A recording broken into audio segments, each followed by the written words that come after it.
ओम शांति। आज अगर मनुष्य को पूछा जाए कि तुम्हें सबसे जरूरी चीज क्या लगती है या फिर तुम्हें इस समय किस चीज की ज्यादा जरूरत है, क्या तुम्हें धन चाहिए, क्या तुम्हें पद चाहिए या तुम्हें कोई सुविधा चाहिए, तो सबसे पहले वह कहेगा कि अगर ईमानदारी से कहूं तो मुझे खुशी सबसे पहले चाहिए, क्योंकि हर एक आत्मा अंदर से खुश रहना चाहती है। इसीलिए तो कहा गया है कि खुशी जैसी खुराक नहीं, लेकिन यह जो खुशी है वह बार बार उड़ जाती है। साधारण अनुभव तो यही कहता है कि थोड़ी बहुत भी परिस्थिति आ जाए तो खुशी क्या हो जाती है, गायब हो जाती है। खुशी गायब होने के लिए कोई बड़ी बड़ी बातें नहीं चाहिए, खाली छोटी सी बात आई और क्या हो गया, खुशी गायब हो जाती है। तो इसका कारण क्या है कि खुशी जो है वो गायब हो जाती है? तो इसका महत्वपूर्ण कारण है इंसान की अज्ञानता। अज्ञानता का अर्थ क्या है कि वह इंसान जो है वह यह समझता है कि खुशी का जो असली स्रोत है वह बाहर के साधन है, यानी बाहर के जो साधन हैं उन्हीं से ही क्या मिलने वाली है, खुशी मिलने वाली है। यानी पैसों से खुशी मिलेगी, रिश्तों से खुशी मिलेगी या फिर सुविधाओं से खुशी मिलेगी। लेकिन सच तो यह है कि बाहर से जो भी मिली हुई खुशी है वह तो थोड़ी देर ही टिकती है, कोई ज्यादा देर तक तो रुकती नहीं है। और यह तो आप सबके जीवन का अनुभव है। जैसे एक बच्चा खिलौना मांगता है तो माँ खिलौना दे देती है और बच्चा क्या हो जाता है, खुश हो जाता है। 5 मिनट बाद क्या कहता है, अब दूसरा चाहिए। यानी बाहर से मिली हुई जो खुशी है वह क्या हुआ, टिकती नहीं है। तो फिर असली खुशी कहाँ है? साधनों में जो खुशी है वह तो क्षणभंगुर हो गई। यानी कार कोई ले आएगा, भाई मुझे कार आज गिफ्ट में मिली है, तो वो खुश हो गया। तो क्या कार ने उसको खुशी दी? अगर कार ही उसको खुशी देती है तो फिर जब भी वो टेंशन में हो, तनाव में हो, तो कार में बैठ जाए तो खुशी, उसकी तनाव दूर हो जाए, उसको खुशी मिल जानी चाहिए। नहीं, साधन तो सिर्फ आपको आराम दे सकते हैं। तो पर अभी प्रश्न क्या उठता है, अभी प्रश्न इसी बात का उठता है कि फिर असली खुशी कहाँ पर है, असली खुशी हमें कहाँ से मिलेगी? तो वह असली जो खुशी है वह मिलती है आत्मा के भीतर से, क्योंकि खुशी आत्मा का नेचुरल स्वरूप है। खुशी तुम्हारा नेचुरल गुण है, बस उसे स्मृति लाने की जरूरत है। अगर बाहर की चीजों से मिली हुई खुशी सच्ची खुशी होती तो फिर गायब क्यों होती? क्योंकि सत्य तो कभी बदलता नहीं है, सत्य तो सदा रहता है, सत्य तो सदा निरंतर रहता है। तो बाहर की जो खुशी मिली है आज है और कल गायब हो जाती है, तो वो खुशी ओरिजिनल कैसे हुई? दुख भी ओरिजिनल नहीं है, आज दुख आया है वही कल सुख में भी बदल जाता है। तो सुख दुख से पार की जो स्थिति है, जो आत्मा के भीतर में है, वह है असली खुशी। वह ऐसी असली खुशी है कि वह खुशी किसी रिश्ते पर या वस्तु पर निर्भर नहीं करती है। अगर आज तुम खुश हो और तुम्हारे खुशी का आधार अगर वह रिश्ते हैं, अगर वह साधन है या फिर कोई प्रॉपर्टी है, तो जरा पूछो, अगर वह साधन हट जाए, वो रिश्ते हट जाए, तो क्या तुम्हारी खुशी रहेगी? तुरंत गायब हो जाएगी। लेकिन जो आत्मा भीतर से खुश है ना, उसकी मुस्कान कभी भी गायब नहीं होगी। और भीतर में अनुभव करने के लिए कोई ज्यादा अभ्यास की जरूरत नहीं है। खाली 2 से 4 मिनट भी अगर कोई आत्मा अनुभव करे, क्या अनुभव करे कि मैं एक आत्मा हूँ। मेरा खुशी जो है, खुशी मेरा ओरिजिनल स्वभाव है। मुझे किसी और से खुशी लेने की जरूरत नहीं है।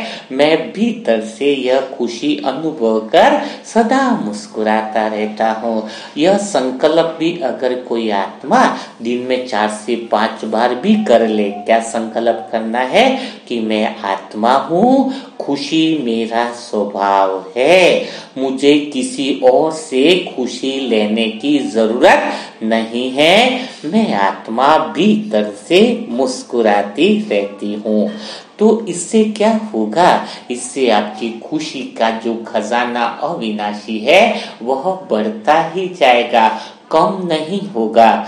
जब देखा है आपने, जैसे कोई घर में माँ खाना बनाती है और अगर वो भीतर से दुखी है तो वो खाना थोड़ी देर भी बनाएगी तो थकान का अनुभव होगा, लेकिन अगर भीतर से वह खुशी है, वह भगवान की याद है, शुद्ध संकल्प से स्मृति बनी हुई है, तो क्या होगा? वह बाहर का काम भी हमें आसान लगेगा। ऐसे लगेगा कि मिनटों में हो रहा है, कोई बोझ अनुभव नहीं होगा। तो जैसे मोबाइल होता है ना, तो चार्ज तो करना ही पड़ता है ना। तो इसी तरीके से हमें यह देखना होगा कि हमारी आत्मा क्या खुशी से भरपूरता का अनुभव कर रही है। भरपूरता का अनुभव तभी नहीं करती है जब वह स्वयं को भूल जाती है। भूल जाने का अर्थ क्या है? देह भान आ जाना, वह अहंकार के बादल आ जाना, वह माया का भ्रम आ जाना कि मुझे खुशी बाहर से मिलेगी। जब इंसान का चेहरा बाहर की तरफ होगा, संसार की तरफ होगा, तो फिर वह भिखारी बन जाएगा। और जब उसी इंसान का चेहरा भीतर की तरफ होगा तो वह सम्राट बन जाएगा, अर्थात खुशी देने वाला बन जाएगा। तो आप यह अभ्यास कीजिए कि खुशी तो मेरा स्वभाव है। जब यह स्वभाव है, यह निरंतर जब तुम अनुभव करोगे तो क्या होगा? तुम्हारे अंदर वह भरपूरता का अनुभव होगा। जैसे कोई शिक्षक होता है ना, पहले 5 मिनट हमेशा ध्यान करता है। वो ध्यान करता है, उसका अर्थ समझ सकते हो? क्योंकि जब भी वह शिक्षक ध्यान करता है, इसका अर्थ हुआ कि हमारे सदगुरु यानी बाबा भी टीचर ही है। तो हमेशा हमें मुरली से पहले मेडिटेशन कराते हैं ना। तो ये शिक्षक की परंपरा का अर्थ है कि कोई भी चीज हमारी सफल कब हो जाएगी? जब हम भीतर से भरपूर होंगे। इसीलिए जब भी तुम कोई काम करने जाओ, जब भी तुम किसी जगह पर घूमने जाओ या फिर ऑफिस के जॉब पर जाओ, चाहे परिवार में जाओ, चाहे रिश्तेदारी में जाओ, 2 से 5 मिनट यह अभ्यास करके निकलो। कौन सा अभ्यास करके निकलो? तो खुशी तो मेरा स्वभाव है, मैं आत्मा तो भीतर से क्या हूँ? खुश हूँ, है ना। भीतर से तो मैं कैसी हूँ? शांत हूँ, आनंद में हूँ। लेकिन आपको सदा खुश रहने के लिए स्वयं से एक बात तो पूछो। कौन सी बात पूछनी है? कि मैं क्या हर रोज परमात्मा को याद कर आत्मा के अंदर की खुशी की जो टंकी है वह भरता हूँ या नहीं भरता हूँ? है हर चीज का आप समय निकालते हो। हाँ, कभी संडे को पिकनिक का समय निकालते हो, बाहर खाने का समय निकालते हो, हर चीज का समय निकालते हो। लेकिन जो आत्मा भगवान को याद करने का समय फिक्स कर लेती है ना, उसका जीवन सदा खुशियों से भरपूर हो जाता है। हर चीज का टाइम टेबल कर रखा है ना आपने, तो वैसे ही भगवान को याद करने का टाइम फिक्स कर लो। और विशेषकर अमृत वेला तो है ही, लेकिन कोई आत्मा हर घंटे भी 2 से 5 मिनट यह स्मृति दिलाए कि मैं तो अखुट खुशियों के खजाने से भरपूर हूँ। स्वयं भगवान ने मेरे सर पर वरदानी हाथ रखा है और वह मेरे भीतर में अखुट खुशियों का खजाना बढ़ता जा रहा है। तो जब आप जो है यह अनुभव करोगे कि बाबा की खुशियों की किरणों में मैं आत्मा नहाती जा रही हूँ। उसकी असंख्य खुशियों की किरणें मुझ आत्मा को भरपूर कर रही है। मेरा अंतर मन बहुत प्रसन्न हो रहा है। बस वह शुभ संकल्प करने की जरूरत है, वह कनेक्शन बनाने की जरूरत है। परमात्मा तो देने के लिए तैयार बैठा हुआ है, लेकिन क्या आप हर समय हर घंटे में भी क्या स्मृति बनाते हो? क्या आपने भगवान को याद करने का टाइम फिक्स किया है? अगर नहीं किया है तो आज से कर लो, क्योंकि तुम खुश रहोगे तो ही परिवार में खुशियां आएंगी, तुम्हारा स्वभाव तो ही स्थिर बना रहेगा। क्योंकि क्या परिस्थितियां जो होती है ना, वो आपकी खुशी कभी छीन सकती है, कभी आपने सोचा है? तो जो साधारण आत्माएं हैं जो भगवान को याद नहीं करती है ना, उनका जवाब तो यही रहेगा कि हमारी खुशियां जो है वो परिस्थितियां जो है वह छीन लेती है। लेकिन जो आत्मा भगवान को याद करती है, जो भगवान की याद में तपस्या करती है, वह योग करती है, उसका जवाब तो एक ही रहेगा कि चाहे परिस्थितियां कैसी भी हो, लेकिन वह खुशी उनकी गायब नहीं हो सकती है। क्योंकि उसको पता रहता है कि हर चीज तो कल्याण के लिए ही है, और परिस्थिति तो बाहर की चीज है, और खुशी तो भीतर की चीज है। जैसे कहते हैं ना कि एक किसान था तो उसकी घोड़ी भाग गई, तो लोग बड़े दुखी हो गए उसको देखकर, और किसान को बोला कि बहुत बुरा हुआ, तुम्हारे पास तो एक ही तो घोड़ी थी। तो किसान ने बोला, नहीं, शायद मैं भगवान को तो याद करता ही हूँ, तो उसमें भी कुछ कल्याण ही होगा। थोड़े समय के बाद देखा तो वो घोड़ी 5 घोड़ों के साथ में लौट करके आई। लोग बड़े प्रसन्न हुए और लोगों ने कहा ये तो बहुत अच्छा हो गया। तो किसान ने अच्छा हो गया तो भी उस बात को भी नॉर्मल रूप में लिया कि शायद भगवान जो करता है वो अच्छे ही करता है। लेकिन कुछ ही दिन हुए थे और उसका खुद का बेटा जो है वो घोड़े को पर बैठकर सवारी कर रहा था और घोड़े से गिरकर घायल हो गया। लोगों ने बोला, अरे ये तो बहुत बुरा हुआ, इसका टांग तो मानो फ्रैक्चर ही हो गया है। तो किसान ने बोला, पता नहीं, पर बाबा जो करता है, भगवान जो करता है, उसमें कुछ न कुछ तो कल्याण छुपा हुआ ही होगा। क्योंकि ये संसार जो है माया का भ्रम है, हर खुशी के पीछे दुख छिपा है, तो दुख के पीछे खुशी भी छिपी हुई है। तो जो चीज उसको बुरी लग रही थी, जो घटना उसको दुख देने वाली दुनिया वालों को लग रही थी, लेकिन अचानक राजा ने एक फरमान किया कि अभी दूसरे देश से लड़ने के लिए सैनिकों की आवश्यकता है। तो सभी गांव के जो नवयुवक थे उनको उठा कर लेके गई, लेकिन इसके बेटे को नहीं उठाया क्योंकि उसका पाव फ्रैक्चर था। तो उस घटना में भी देखो कि कैसा कल्याण समाया हुआ है।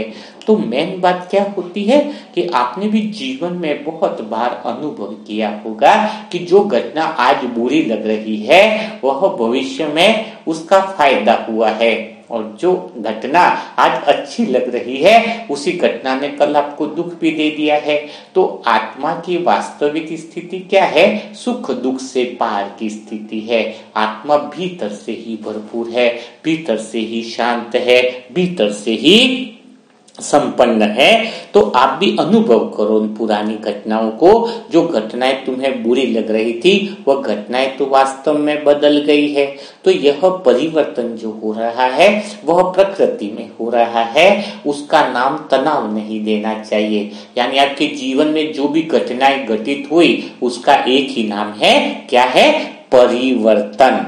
तो परिस्थिति जो है बाहर की वह परिवर्तन होती रहती है, लेकिन मैं आत्मा तो भीतर में शांत हूँ, स्थिर हूँ, और खुशी मेरे अंदर है। यानी आपकी खुशी जब आपके अंदर है, यह अनुभव होगा तो आप मानो बेफिक्र बादशाह बन जाओगे। दिल से सदैव एक ही आवाज निकलेगी कि जो होगा अच्छा होगा, बाबा मेरे साथ है। पुरानी बातें बदल भी गई तो टेंशन की क्या बात है? जैसे कोई स्कूल में बच्चा होता है, अगर वो 9th में पढ़ रहा है तो अभी 10th में आ गया, तो 9th की क्लास से पुरानी किताबों को तो वो छोड़ ही देता है, लेकिन वह तो खुश होता है। पुरानी बातें छोड़ दी है, लेकिन क्लास बदल गई है। तो वैसे ही जब हमारे जीवन में पता है कि माया हमसे छूट रही है, नया जीवन भगवान हमें दे रहा है, नई बातें भगवान ने हमें सिखा रहा है, तो हमें निरंतर खुशी और आनंद में रहना चाहिए। पुराना जो भी चीज छूटती गई उसके लिए दुख मनाने की जरूरत नहीं है, क्योंकि आगे तो अच्छा ही होना है। कोई बिजनेस में भी घाटा हो गया, कोई बात नहीं, उसमें भी कुछ न कुछ कल्याण होगा। बाबा कुछ न कुछ इस नुकसान में भी फायदा कराने वाला ही होगा। बस जरूरत क्या है कि हम उस बदलाव को डर से नहीं देखें, हम उस बदलाव को देखें कि बहुत कुछ बड़ा होने वाला है मेरे जीवन में, क्योंकि हर सीन, हर परिस्थिति मुझे आगे बढ़ाने के लिए आई है। हर समय, हर परिस्थिति में आपको क्या सोचना है कि यह परिस्थिति भी तो मुझे क्या करने के लिए आई है, आगे बढ़ाने के लिए आई है। क्योंकि कभी भी ब्राह्मण आत्माओं के लिए कुछ भी बुरा नहीं होता है।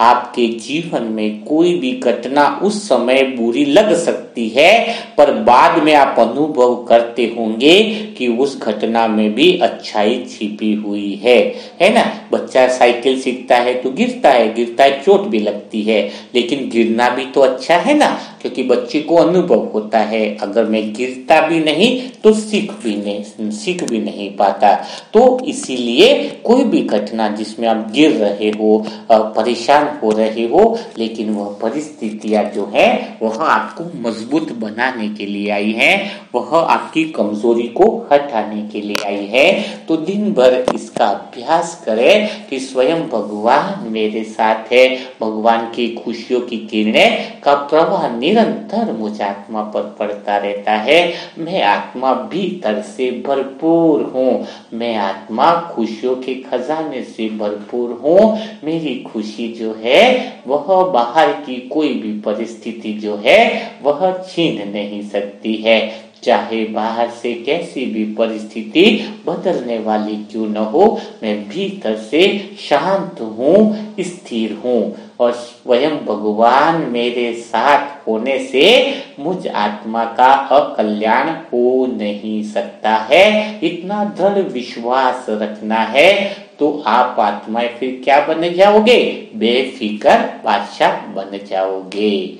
तो आज आपने जो भी सीखा उसको अनुभव करो, शुद्ध संकल्प का अनुभव करो, भीतर से जो सच्ची खुशी है, जो नित्य है, जो सदा है, जो कभी खत्म न होने वाली है, और वो भीतर का खजाना ऐसा है जितना बांटते जाओगे उतना बढ़ता ही जाएगा। इसीलिए इस खजाने का अनुभव करना है, भीतर के खजाने को बढ़ाते जाना है एक बाबा की याद से। तो जो भी आत्माएं अपना पुरुषार्थ बढ़ाना चाहती है उसके लिए मोबाइल नंबर है 7202921969।